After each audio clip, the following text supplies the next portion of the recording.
All right, so I think everyone in this room has had something in their life that they've really looked forward to for a significant period of time. So for me, that thing that I was looking forward to was the Island Cup. For those that don't know, that's the annual football game played between Martha's Vineyard and Nantucket, and every year it changes which island it plays on, it alternates. So growing up, my mom worked in the school. She's worked in the school for as long as I can remember.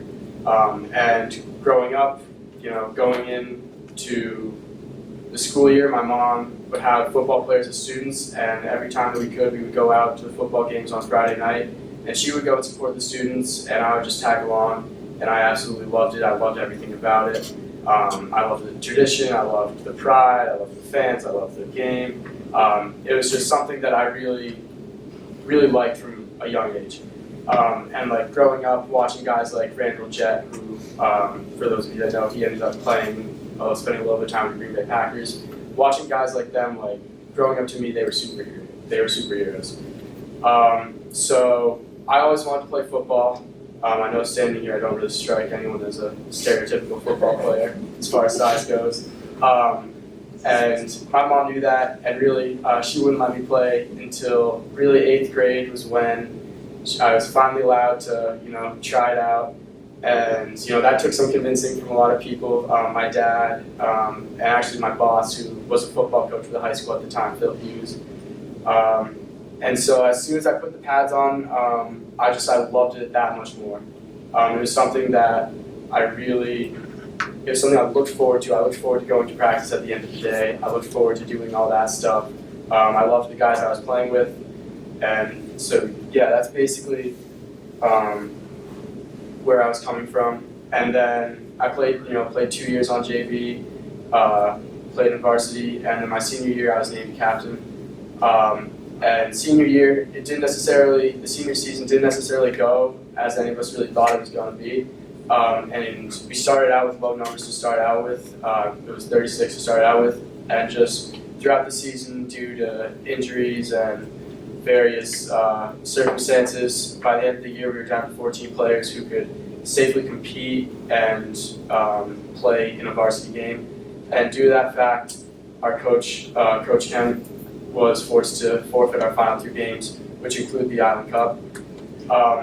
Hearing that news to me was absolutely devastating, as that was something I was really been looking forward to for a really significant amount of time. And just, I'll never forget it, Coach Ken brought us into the gym after practice, and basically he sat us all down, seniors in the front, and then juniors, sophomores, freshmen in the back, and he read us a letter that he had written, basically explaining the situation. And that moment right there was it was devastating. There was a lot of feelings, because a lot of us, especially us seniors, had put 4 years of hard work, blood, sweat, and tears into that, and just to have where we were at that point, to have it be in such bad shape that we had to forfeit our final 2 games was just, it didn't come as a surprise, but it was, it hurt a lot. So nationwide there has been a decline in youth football. And so the number one reason why there is a decline is the fear of head injuries and concussions. And mainly, the fear of that is due to what's called CTE, and that stands for chronic traumatic encephalopathy. And that basically what that is, it's a disease in the brain that's caused due to multiple repeated blows to the head. So basically, a lot of NFL players and former NFL players have it, just due to the fact that the average NFL collision is equivalent to driving a motor vehicle into a brick wall at the speed of, I think it was 35 miles an hour, and then doing that 62 times over the course of 4 hours. That's obviously not ideal. So CTE, basically, a lot of people knew it existed, but it really wasn't in the national forefront the way it has been, really until 2012, when Junior Seau committed suicide. Junior Seau was a Hall of Fame linebacker. He played for the San Diego Chargers and the New England Patriots. In 2012, he decided to take his own life, and he shot himself in the chest. And in the note that he left for his family, he said the reason he wanted to shoot himself in the chest was because he wanted his brain to be preserved so they could study it. And it was found that he had like a severe case of CTE, and all the years leading up to I believe it was the 7 years leading up to his death, he actually experienced like insane big mood swings. He had suffered from sleep insomnia. And so that's really when concussions came into like the national forefront. So what's already been done? So on the national scale, obviously the NFL has poured millions upon millions of dollars into researching helmets, researching the way you tackle, the way the helmets work, that type of thing, the way the brain works after this. So so that's what the NFL has done. This right here is actually the Vicus 01 helmet, the 01 helmet. This was its inaugural season, and it's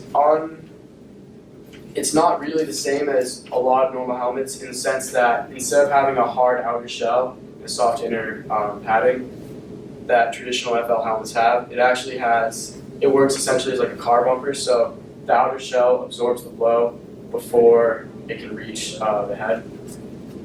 So I believe there were about 60 NFL players use it this season, and by the end, 30 players were continuing to wear it just due to the fact that at that level they prefer to have kind of something they feel more comfortable in rather than something that might be safer. And I think it was also 30 colleges offered it. Among those schools are like Notre Dame, University of Auburn, University of Florida. And that right there is all-pro quarterback Russell Wilson wearing his, and he was actually a big spokesperson for the helmet. Locally, I can't say there hasn't been too much like research and that type of thing as to why the decline. So in an attempt to try to figure out the root of the problem, I submitted a survey. I administered a survey and I sent it out to parents of 5th and 6th graders at the Tisbury School. I asked this question: if you're concerned to any degree, what are your reasons? And the question wasn't required on the survey, so it wasn't like, excuse me, so it wasn't, I didn't get as many responses as every other question. But of the 13 responses I had, every single one of them pertained to injuries and like fear of concussions. So due to my research, I actually worked on, I looked at what other communities have been doing, and I came across the idea of six-man football. And so I'm going to get into a little bit more of it in the next slide, but basically I asked this question: six-man football is a modified version of football that includes fewer players on the field and a smaller playing field. How likely would you be to enroll your child in a league that featured this modified version of football? And you can see the linear scale right there. But one thing that I really want to point out is right there, 4 and 5, that's the more likely side. 11 total parents said that, as opposed to the 8 that said, not likely at all. So that was actually a promising sign. And then you also clearly have the 12 that are kind of in the middle, no way. But that was a promising sign, just due to the fact that these are coming from the parents, and obviously that's extremely important. So now we're going to get into what is six-man football. So basically what it is it's played in really small rural towns, primarily in southern United States. It's very big in Texas actually. Alabama and Mississippi are the 3 leading states that play it, as well as a couple of Midwest states like Illinois. I want to say Idaho plays it a lot. And the reason why is because these have like small high schools. They're high schools that barely have 100 kids in them. You can't field a full, like 30 or like even 40-man roster when you only have 40 boys in the entire school. So most of these schools have reverted to six-man football in ensuring that they can keep playing the game that the town knows and loves. So notable rule and modifications for regular football is the field is 80 by 40 as opposed to the regular 100-yard field. It's 15 yards to get a first down as opposed to 10 yards. and every single player on the field is eligible to catch a pass, which kind of gives it a sense of like flag football, which here on the Vineyard we actually have a very thriving flag football program.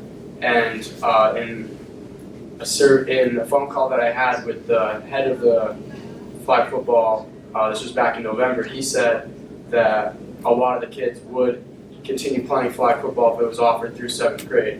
And obviously this isn't flag football, it's full tackle, but it has kind of the same, I guess would you say, like concept of flag football where everyone can get your pass, it's very exciting, high scoring games. So on the island, what would happen for the future is that what I've been working on, and I've worked with Coach Kevin hand in hand with this, is, excuse me, basically 5th and 6th graders would play this, modified version of football, and then when you get to 7th and 8th grade, excuse me, then when you get to 7th and 8th grade, then they would play full 11-on-11 contact football. And the benefits of 6-man football are really, at least here, it would be, since there are less players on the field, less players would be required on a team. So therefore you can have multiple teams that compete against each other every week. And then also really it would be developing the skills and confidence of these younger players before they get to play full 11-on-11 contact football. So it's really easy not to get a concussion if you know how to do everything the right way, and that's kind of teaching these kids, the youth, the proper way to tackle. Like, don't put your head down, try to avoid helmet-to-helmet contact, that type of thing. So, So basically, in a perfect world in the future, we would want to make a pipeline from flag football all the way through varsity football in the Vineyard. Starting with flag football, again, the flag football program is thriving. A lot of kids love it. The parents love it. It's really well run. It's well put together. If you convert most of those kids from flag football to 6-man football, and then 6-man football, obviously, to real football on JV all the way through varsity, it would be safe to say that a lot of kids, it would raise participation, and also a lot of kids would really fall in love. They would just, they would stick with it the same way a lot of kids that play lacrosse at an early age stick with it, baseball and basketball, that type of thing. So now I just want to open the floor to any questions anyone might have, and yeah.